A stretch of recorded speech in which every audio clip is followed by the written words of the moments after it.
Selamat pagi, Bapak Ibu Saudara semua. Salam sehat, salam damai sejahtera dari Tuhan kita Yesus Kristus tentunya.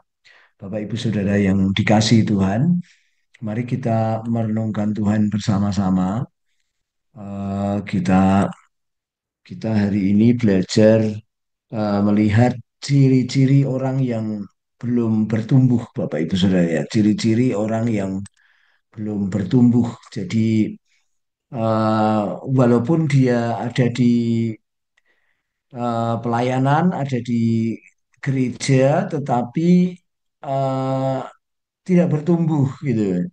Tidak ada perkembangan di dalam rohani dia, di dalam jiwanya dia, sehingga eh, seringkali ini terjadi konflik, saudara ya. Seringkali terjadi masalah karena orang ini tidak bertumbuh, walaupun dia soleh, melayani, tapi motifnya berbeda. Nah, ini kita cermati supaya kita juga bisa menolong, kita bisa menjadi orang-orang yang bertumbuh di dalam Dia, menolong orang bertumbuh dan melihat juga bahwa ini adalah area eh, satu-satu saudara-saudara yang bisa kita jangkau, ya, area satu-satu yang bisa kita jangkau, ya. Nah, oleh karena itu saya akan membaca firman Tuhan di Lukas 15 ayat 28 sampai 31.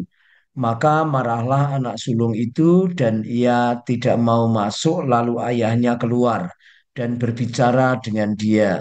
Tetapi ia menjawab ayahnya, katanya telah bertahun-tahun aku melayani Bapa dan belum pernah melanggar perintah Bapa, tetapi kepadaku belum pernah Bapa memberikan seekor anak kambing untuk bersuka cita dengan sahabat-sahabatku. Tetapi baru saja datang anak bapa yang telah memboroskan harta kekayaan bapa bersama-sama dengan pelacur-pelacur, maka bapa menyembelih anak lembu tambun itu untuk dia. Kata ayahnya kepadanya, "Anakku, engkau selalu bersama-sama dengan aku, dan segala kepunyaanku adalah kepunyaanmu." Bapak Ibu Saudara yang dikasih Tuhan, ini cerita tentang anak yang hilang. Dia mencari, eh, dia meminta warisan, lalu pergi mencari berfoya-foya dengan teman-temannya. Nah, kemudian setelah hina-dina, saudaraku, melarat, miskin, dia sadar akan hidupnya, dia kembali. Nah, ini respon kakaknya. Respon kakaknya ketika bapaknya itu melihat anaknya yang hilang ini kembali, maka dipestakan. Nah, ketika dipestakan ini, anak sulung ini, saudara-saudara, kakaknya ini eh, tidak bisa menerima. Oleh karena itu, kita melihat anak yang sulung ini, ya, dan kasih Bapa bagi anak yang sulung ini, kasihnya Tuhan bagi anak yang sulung ini. Nah, anak yang sulung ini, kakaknya ini bisa menjadi area satu-satu yang bisa kita jangkau dan kita bawa, kita buat bertumbuh, ada perubahan dalam hidupnya kalau ketemu ciri-ciri yang demikian. Nah, latar belakangnya adalah banyak anak Tuhan walaupun sudah lama di gereja dan banyak mengikuti bahkan kegiatan pelayanan, tetapi tidak dewasa, tidak ada perubahan dalam hidupnya. Adanya permusuhan, pertengkaran, perselisihan, iri menunjukkan ketidakdewasaan. Jadi kalau kita mungkin bahkan kita sendiri masih punya rajin pelayanan, saudara-saudaraku, aktif di gereja, tapi masih punya permusuhan, pertengkaran, perselisihan, kemudian itu semua menunjukkan ketidakdewasaan, ya, saudaraku, masalah dengan saudara yang tidak selesai, ya, ini semua menunjukkan ketidakdewasaan. Yang tiga, tidak memprioritaskan Kristus adalah ciri yang paling mudah kita ketahui. Ini artinya punya hubungan pribadi dengan Kristus, maka akan baik hubungan pribadi dengan saudara-saudara. ya saudara, kemudian tidak memiliki kepekaan rohani. Ya saudara-saudara ya, kita melihat kepekaan rohani yang luar biasa adalah bagaimana Paulus ya memberitakan Injil. Dia berkata bahwa inilah keputusanku dan keputusan Roh Kudus. Atau di perjanjian lama ya, Daud pengen minum air dari perigi, maka Triwira ini punya kepekaan rohani. Ya, tidak usah disuruh-suruh, dia menyerahkan, eh, dia menerobos dan mencari air minum dari perigi itu, dan itulah yang membuat Daud menyerahkan minuman itu kepada Tuhan, dipersembahkan kepada Tuhan. Nah, saudara-saudara, kita perlu punya kepekaan rohani, ya. Saudara-saudara, kita perlu juga, saudara-saudara, untuk kita bisa melihat, oh, walaupun itu bukan di area pelayanan, di situasi pelayanan, tapi kalau kita orang dewasa rohani, kita mampu memprioritaskan Kristus, saudara-saudaraku, ya, mampu memprioritaskan Kristus, mengutamakan Kristus, saudara-saudara, dan itu semua eh, adalah kedewasaan. Nah, ciri-cirinya adalah, saudara-saudaraku, salah satunya adalah suka marah atau pundung, ya. Waktu adiknya itu dipestakan, ya, maka Alkitab mencatat di situ, maka marahlah anak sulung itu dan ia tidak mau masuk.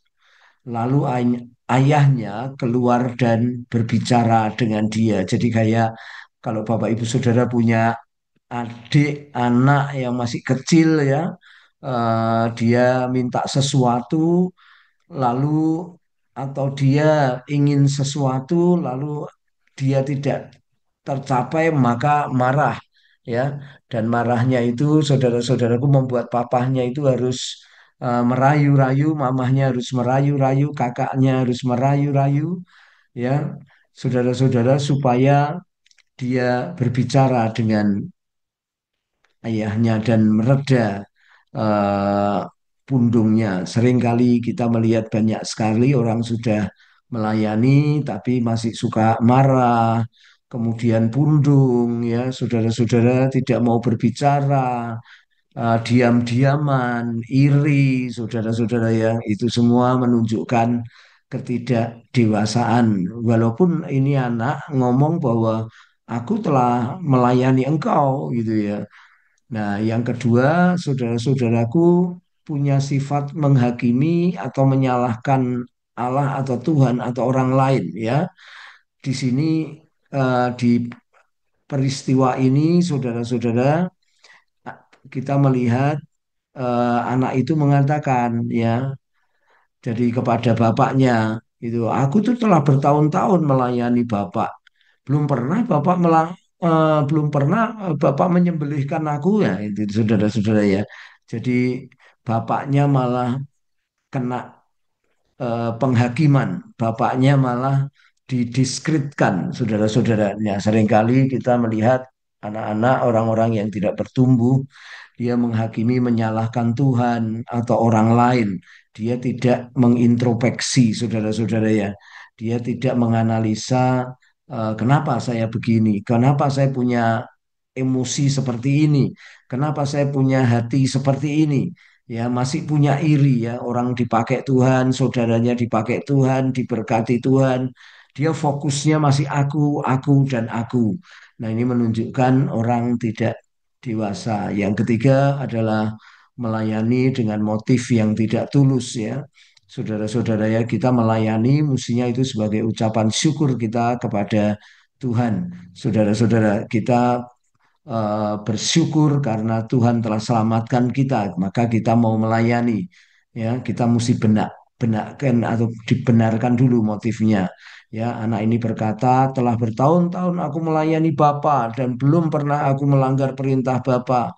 Jadi dia melakukan pelayanan, dia kemudian taat kepada Bapa itu karena dia bermotif, saudara-saudara, pengen sesuatu, ya, maka dia ngomong begitu, ya, kita tidak tulus melayani, persembahan sesuatu untuk opo saya. Nah, itu tuh anak yang belum bertumbuh.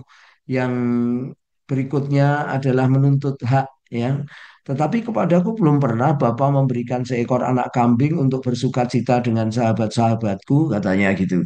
Jadi orang yang tidak bertumbuh di dalam Tuhan, saudara-saudaraku, dia tidak mampu melepaskan hak. Saudara, dia tidak sadar bahwa hidupnya itu milik Tuhan. Kita sudah ditebus oleh Tuhan. Maka itu Bapak Ibu Saudara, eh, anak ini mengatakan yang demikian.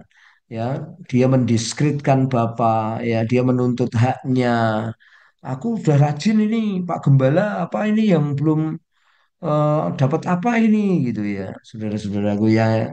Terakhir, saudaraku, dia menghakimi saudaranya. Ya, Alkitab mengatakan, tetapi baru saja datang anak bapa yang memboroskan harta kekayaan bapa bersama-sama dengan pelacur, maka bapa menyembelih anak lembu tambun itu untuk dia.